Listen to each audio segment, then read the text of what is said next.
ദേവി സങ്കല്പങ്ങളെക്കുറിച്ചുള്ള ഈ വിവരങ്ങൾ വളരെ പ്രധാനപ്പെട്ടതാണ്. ഹിന്ദു വിശ്വാസപ്രകാരം ഈശ്വരഭക്തർ പ്രധാനമായും ആരാധിക്കുന്നത് ത്രിമൂർത്തികളെയും ത്രിദേവികളെയുമാണ്.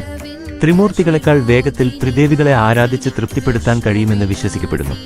ദേവി ഭാഗവതം അനുസരിച്ച് മഹാപ്രളയശേഷം മഹാവിഷ്ണു ബാലരൂപിയായി ആലിലയിൽ കിടക്കുന്ന സമയത്ത് ദേവി ശംഖുചക്ര കഥാപത്മങ്ങളുമായി ദിവ്യ വസ്ത്രാഭരണങ്ങൾ അണിഞ്ഞ് ഭഗവാന് മുന്നിൽ പ്രത്യക്ഷപ്പെട്ടു.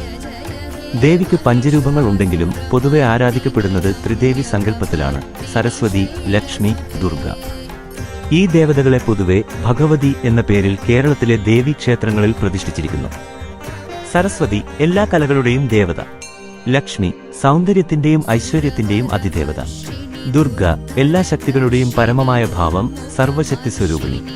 ശക്തിയുടെ വിവിധ ഭാവങ്ങളായ ത്രിദേവിമാരെ ബ്രഹ്മാവ്, വിഷ്ണു, മഹേശ്വരൻ എന്നിവർ പോലും ആരാധിക്കുന്നു എന്നാണ് വിശ്വാസം.